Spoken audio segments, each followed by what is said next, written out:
BA part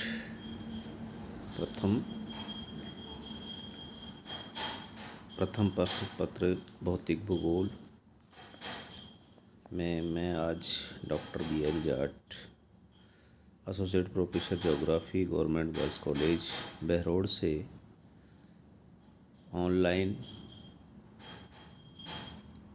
topic पृथ्वी की उत्पत्ति के संबंध में लाप्लास की निहारिका परिकल्पना आपके सामने प्रस्तुत कर रहा हूँ। लाप्लास की निहारिका परिकल्पना मार्किस डी लाप्लास ने 1796 में अपने सुविख्यात निहारिका परिकल्पना को प्रस्तुत किया। वास्तव में यह कांट की परिकल्पना का एक संशोधित संस्करण था। उन्होंने कांट की त्रुटियों का संशोधन ये मानते हुए किया कि अंतरिक्ष में उपस्थित आदिकालीन पदार्थ पहले से एक गर्म एवं घूमते हुए गैस की निहारिका थे। अविकरणीय शीतलन के कारण निहारिका के आकार में संकुचन हुआ। इस संकुचन के कारण निहारिका का आकार छोटा हो गया, जिसके परिणाम स्वरूप उसके घूर्णन की गति तीव्र हो गई। इसके बाद के और अधिक शीतलन तथा निहारिका के संकुचन के कारण उसके बाहरी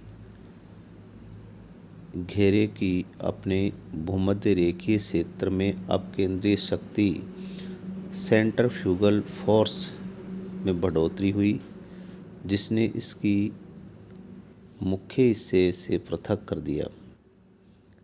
इस वलय की तुलना शनि के चारों ओर दिखाई पड़ने वाले वलयों से की जा सकती है। ऐसा माना जाता है कि बाद की अवस्था में इस वलय ने एक ग्रह के रूप में संग्रहित रूप ले लिया। घूर्णन करती हुई निहारिका के भावी शीतलन से इसका और संकुचन हुआ, जिससे निहारिका की घूर्णन की गति तीव्रतर हुई। इस प्रकार अपकेंद्रीय बल अभिकेंद्रीय बल तथा गुरुत्व बल से अधिक शक्तिशाली हो गए। एक और वलय इससे अलग होकर एक अन्य ग्रह का रूप लेता रहा। इस प्रक्रिया की पुनरावृत्ति होते रहने से अन्य ग्रहों की उत्पत्ति होती रही।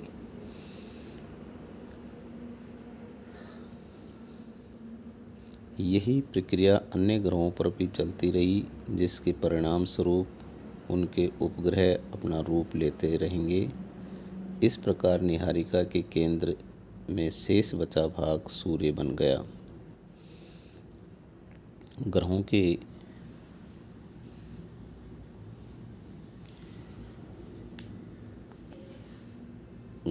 के घूर्णन का कारण बनी एवं समान अर्थों में उनका परिक्रमण तथा उनका स्थान लगभग उसी समतल पर में रहा।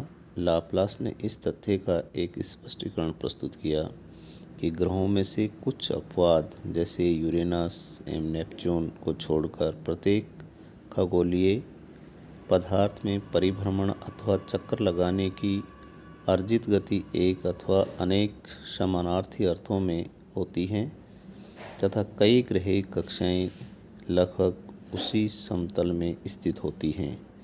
यद्यपि ये तथ्य कि कुछ उपग्रहों की गति अधिकांश ग्रहों तथा उनके उपग्रहों से विपरीत होती है, इस परिकल्पना के विपरीत जाता है। निहारिका परिकल्पना की ये मान्यता है कि ग्रह अपने प्रारंभिक अवस्था में गैसों का विशाल समूह थे एवं बाद में शीतल होने के कारण तरल स्थिति में परिवर्तित हो गए तथा विकरणीय शीतलन के कारण उनमें एक ठोस गर्त का निर्माण हुआ। हमारी ठोस पृथ्वी का विकास प्रारंभिक गैस पुंज तथा कालांतर में तरल द्रव्यमान से हुआ। इसकी पुष्टि पृथ्वी के ऊपरी भाग में वर्तमान ठोस परत में होती है, जबकि ज्वालामुखी प्रक्रिया द्वारा इसके भीतर तरल पिघले पदार्थ होने की पुष्टि की जाती है। लाप्लास की नीहारिका परिकल्पना की आलोचना भी हैं। लाप्लास की परिकल्पना के विरुद्ध निम्न आधार पर आलोचना की जाती है।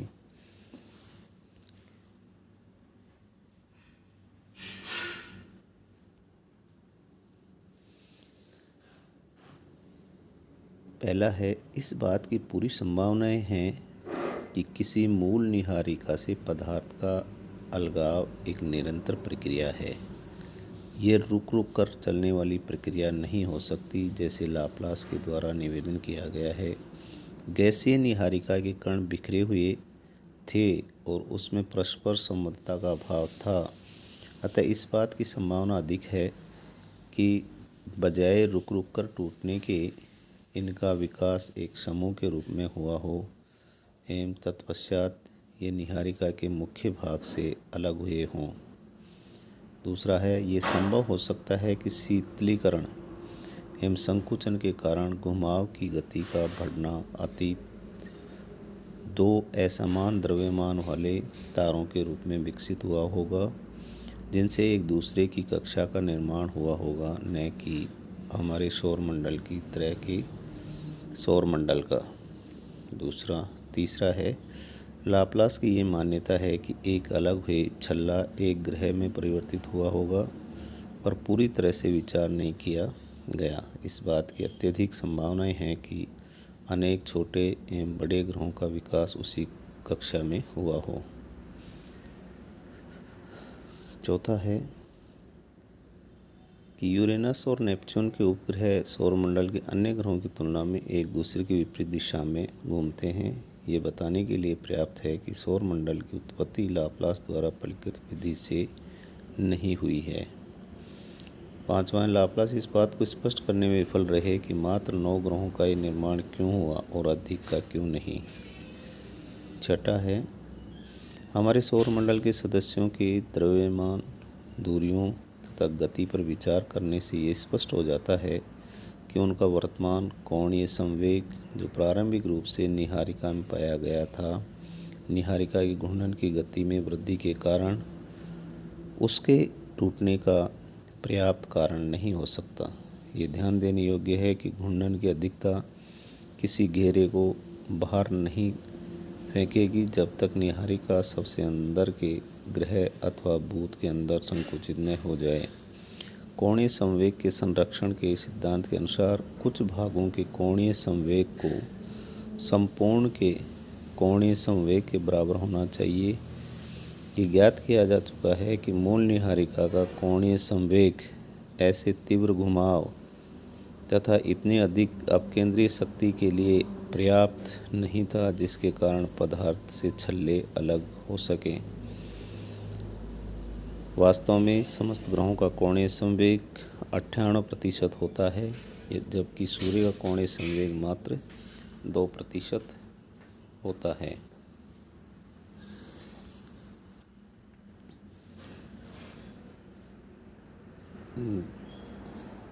ग्रहों के वर्तमान आकार इस तथ्य से स्पष्ट प्रमाण है कि प्रत्येक ग्रह सूर्य अथवा मूल पदार्थ के संपूर्ण द्रव्यमान के एक अत्यंत छोटे अंश का प्रतिनिधित्व करता है। इसलिए प्रत्येक स्वतंत्र ग्रह का कोणीय संवेग अपने सूर्य का एक अत्यंत छोटा अंश होना चाहिए। लाप्लास की नीहारिका परिकल्पना का नवजागरण लगभग 1943 के पश्चात लाप्लास की परिकल्पना का पुनरावलोकन किया गया। तब से इस परिकल्पना का नवजागरण हुआ। कोणीय संवेग से संबंधित आपत्तियों को हटा दिया गया। दूसरे शब्दों में सूर्य तथा विभिन्न ग्रहों के मध्य अत्यधिक दूरियों से संबंधित सर्वाधिक जटिल समस्याओं को सुलझा लिया गया। लाप्लास की नीहारिका परिकल्पना के नवजागरण के कारण निम्नलिखित हैं। पहला है, न्यूटन सिद्धांतों के अनुसार मूल नीहारिका में किसी चिपचिपे पदार्थ को घसीटे जाने के कारण नीहारिका के अंदरूनी भाग में इसके घूर्णन की गति में कुछ शिथिलता आ गई होगी और इसके कारण बाहरी सतह पर गति में वृद्धि हो सकती है। इसके कारण बाहरी ग्रहों में ज़्यादा केंद्रीय शक्ति का निर्माण हुआ होगा, जिससे उन्हें अधिक दूरी तक फेंकने की शक्ति भी बढ़ गई होगी। दूसरा है, इस प्रकार ग्रहों को लंबी दूरी तक फेंके जाने की एक अन्य संभावना चुंबकीय शक्ति भी हो सकती है, जो मूल सूर्य में अस्थायी गुण है। गैसों के बादल जो इसे चारों ओर घेरे हुए थे, अधिकांशतः हाइड्रोजन के थे। गैसों में से कुछ हाइड्रोजन का विद्युतीय आवेशन हो सकता है। इसका आशय है कि गैसीय बादलों के कुछ भाग का अनावरणीकृत हुआ हो और हाइड्रोजन अणुओं में चुंबकीय क्रिया की हो।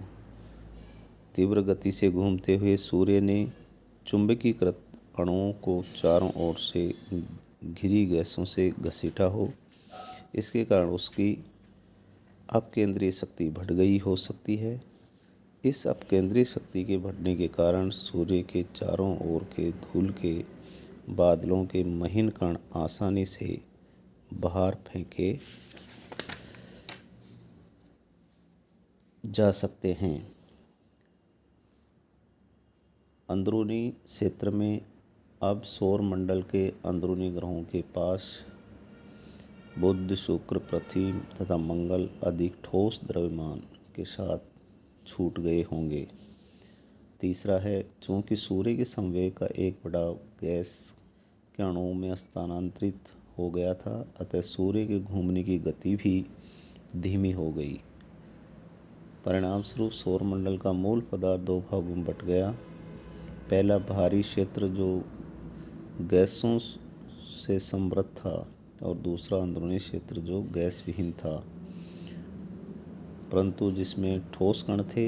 इस प्रकार अंदरूनी क्षेत्र घने अंदरूनी ग्रहों का क्षेत्र हो गया तथा बाहरी क्षेत्र हल्के ग्रहों का क्षेत्र बन गया। जहाँ तक वायुमंडल तथा पृथ्वी के समुद्र के निर्माण की बात है, इनका उद्भव अंदर से हुआ माना जाता है। पृथ्वी पर जल इसकी प्रारंभिक अवस्था में गैस के रूप में नहीं आया, बल्कि माइका जैसे ठोस जलीय खनिजों के रूप में आया। लाप्लास की नीहारिका परिकल्पना ये मानती है कि हमारे सौरमंडल के ग्रह आरंभिक रूप में गैसीय थे। एक लंबे समय के शीतलीकरण के उपरांत ये तरल पदार्थ के रूप में विकसित हुए और अंततः एक ठोस गर्त के रूप में। ये मान्यता पृथ्वी की सतह के नीचे के तापमान में की वृद्धि के साथ क्रमिक रूप से बढ़ने वाले तापमान के साथ संगत प्रतीत होती है। ये जलवायु परिघटना के घटित होने से भी समर्थित होती है।